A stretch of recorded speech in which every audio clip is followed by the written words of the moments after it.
That evening, when the sun was setting and everywhere was becoming quiet, the school compound almost looked empty. The students had gone home, and most of the teachers had left. Only the old security man, Baba Ebeji, was moving around with his torchlight. He checked the classrooms one by one, making sure all doors were locked. When he reached JSS 2 classroom, he pushed the door slightly and noticed it was open. He entered slowly. He was shocked immediately. On the floor, he saw Teacher Nancy lying still with her eyes closed. He dropped his torchlight and shouted in fear. "Jesus Christ! Madam Nancy!" Baba Ebeji cried. He rushed to her side and shook her gently, but her body was cold and stiff. He trembled. "Who did this? Who killed this innocent woman?" he shouted. His voice echoed in the empty building.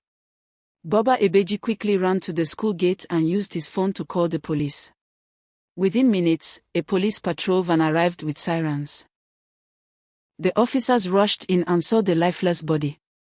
They asked Baba Ebeji questions, but he kept repeating, "I just found her here, she was already gone." Fear covered his old face. The police sealed the classroom immediately. They looked around carefully and saw a half-empty bottle of juice lying near the table, with some liquid spilled on the floor. The head of the team, Inspector Musa, picked it up with hand gloves. He said in a serious voice, "This may be evidence. We will test it." They carried Teacher Nancy's body carefully out of the school. Baba Ebeji stood aside, shaking his head in sorrow. "Oh, this is a bad day. A teacher came to school healthy but is living in death," he whispered as tears filled his tired eyes. At the police laboratory, the bottle of juice was tested. The result shocked everyone. The drink was full of a dangerous poison. Inspector Musa frowned deeply. "So she was poisoned," he said. The next step was to conduct an autopsy on Nancy's body.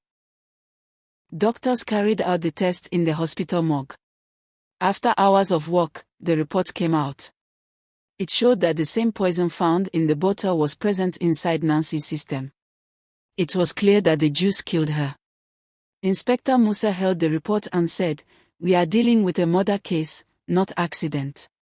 The investigation became serious. The police returned to the school the next morning. They dusted the bottle carefully and collected fingerprints. The result brought out 4 names. First, there was the fingerprint of Teacher Nancy herself, which was normal since she drank from it. Secondly, they found the fingerprint of a young student named King. Thirdly, they found fingerprints of another student, Samanta. And lastly, the fingerprint of a grown woman, Nene, who was King's mother. Inspector Musa looked at the list and nodded slowly.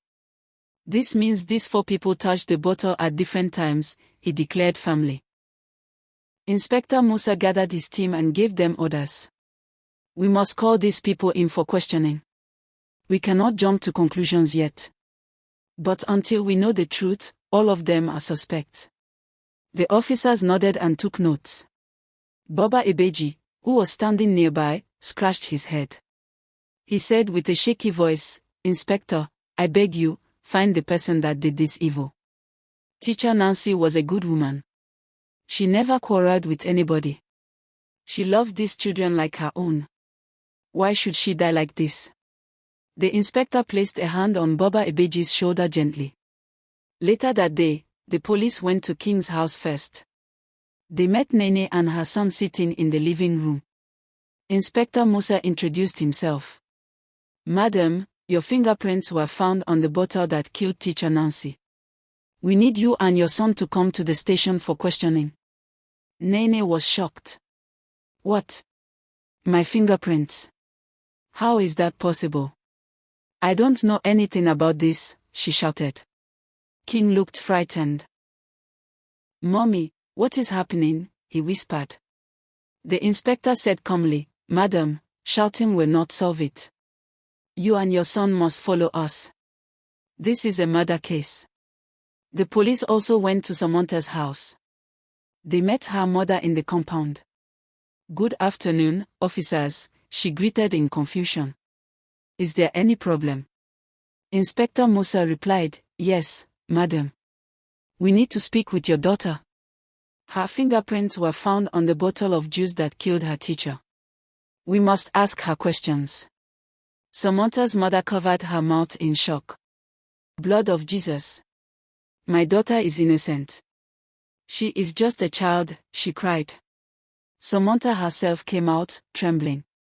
"Sir, I only held the juice King gave me. I did not drink it," she said with fear. Inspector Musa listened to Samanta and nodded. "Young girl, you will have your chance to explain everything at the station. For now, you and your mother must come with us." Samanta's mother held her daughter's hand tightly. Tears rolled down her cheeks. "My child, don't be afraid. God will fight for you," she whispered. Samanta's lips shook as she asked softly, "Mommy, am I in trouble? Did I do something wrong?" Her mother hugged her quickly. "No, my daughter. You did nothing wrong. The truth will come out." The police officer stood patiently, waiting to take them along. By evening, all 4 suspects were officially invited to the police station: Nene, King, Samanta, and her mother. They were told to sit in a waiting room. Each of them wore a worried face. Nene was restless, tapping her feet on the floor. King looked down, afraid to speak. Samanta held her mother's hand, whispering prayers. The air was tense. Inspector Musa entered the room with 2 other officers. He looked at all of them and said in a serious tone, "You are all suspects in the murder of teacher Nancy. One by one, you will be questioned." To be continued.